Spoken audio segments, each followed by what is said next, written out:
does sick pay for the cock-a-doodie game? It's a Misery reference for all of you who didn't get that. Hi, this question's for Felicia. Knowing your extensive career up until now, how does it feel to own your own series and be a part of the comic series? And then I think I read recently that you're the new Red Riding Hood. Like, how does it feel to just go from so much to now? So where you I don't know if it was that extensive before. That's why I was like waiting for somebody to call me. I was like, whoa, it's a Cheetos commercial. Yes. Although I really love doing commercials. Honestly, I've been really lucky. I've gotten to do some really fun ones. Although that Cheetos commercial, I literally almost...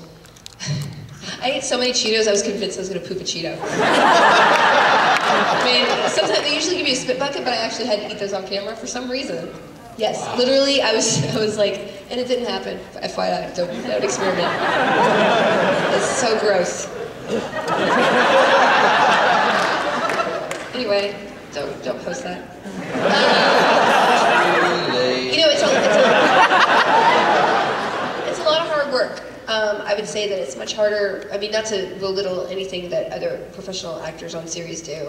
It's just a lot of hats, and it is frustrating at a certain point where I can't do everything at 100% because I'm doing everything at like 60%.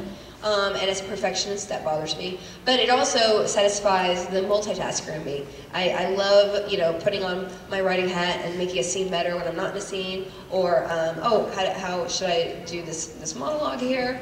Or, hey, let's get, you know, we have to deal with the DVD stuff and make sure that our DVD extras are good. And Kim Eby, my producer, has shouldered a lot of burden just because I've been so busy in the last several months. So she's taken on a lot of the tasks. And we do have social media, Brian, who does the Guild Twitter, because I was noticing that I was not interacting with people as much as I think the show deserves. So he helps out with that and the email to make sure everything gets addressed in a timely fashion, because the show has gotten much, much bigger, and it still is only me and Kim out of our home offices. So, you know, we expand when we feel like we're neglecting a part of the show, but at the end of the day, it's still us doing most of it.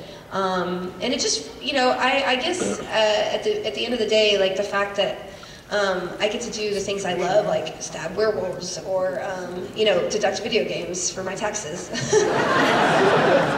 That's pretty awesome. So it does get a little tiring, and I do need a vacation, but I still know that I'm waking up and I'm in charge of my own life, which is a fantastic feeling. And I'm doing something that doesn't feel like work every day, and I think that's what everybody should aspire to. Like, is the thing that I'm doing with my creativity and expression, even if you're not making a living at it, am I doing that every day to really satisfy that part of my life? Because that leads to something more fulfilling, I think.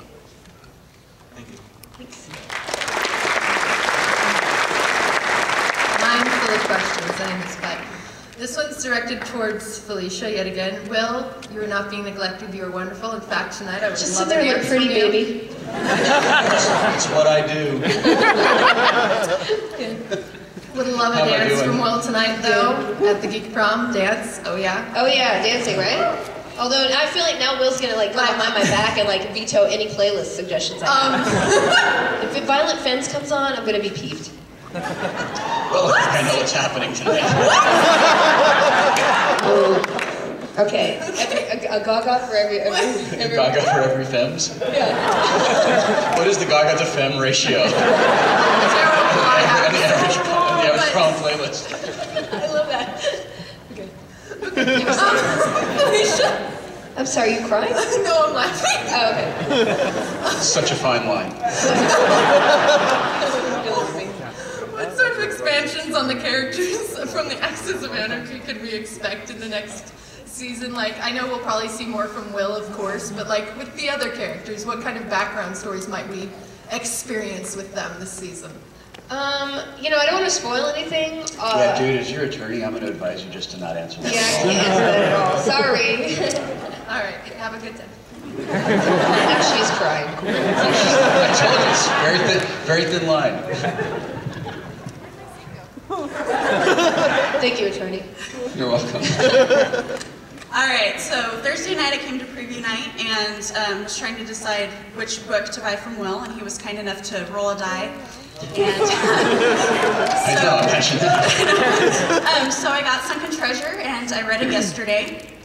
And I was really interested in, it touched a note with me when you were talking about being a writer and learning that you were a writer, and finding your voice, I think, was also part of that, because it seemed like you were not really sure about that. And I was wondering if you both could address, for those of us who have kind of lost our writing voices, how you found yours and how you get in touch with your creativity. When I started writing, I just tried to write like writers that I enjoyed reading. And I loved reading Gene Shepard, I loved reading David Sedaris, I loved listening to Sandra Lowe on NPR. Those were the narrative nonfiction writers that I enjoyed. So when I started writing, I just did my best to emulate them, and eventually found my own narrative voice through that. And I realized that I was sort of sounding more like me and less like the way that I interpreted them. It's been an extreme challenge for me when I sit down to write fiction to not feel like, look at me, I am writing now, I am a writer, this is my voice when I am creating things, and I get very, very self-conscious. And it's still something that I struggle with. One of the ways I'm working through that is a lot of the fiction I'm writing now is deliberately like pulpy writing. It's a real lurid, high, like stylized, kind of high concept kind of stuff, because I feel like it gives me permission to, I'm sort of, now I'm trying to copy Philip K. Dick, because it just gives me permission to not be self-conscious, because I'm not trying to write like, you know, any of the other fiction writers that I enjoy. The writers think, well, I'm never going to be able to write like that guy. So how do you find your voice? I think you just have to keep doing it. The best advice I ever got as a writer, I got from Stephen King's book On Writing, which every writer needs to read and should read once a year. Because you get, as you level up, you get access to more knowledge in that book, and really, and you see things that you didn't see the last 3 times you read it. And he says that you write with the door closed, you don't show it to anybody at all. And we talked about that. We talked about getting the skeleton of a story down. Once the skeleton is down and you know what it is, then you can start, you know, adding things to it, and it's okay to talk to people and get ideas. But if you're showing people things before they're finished, that can kill it.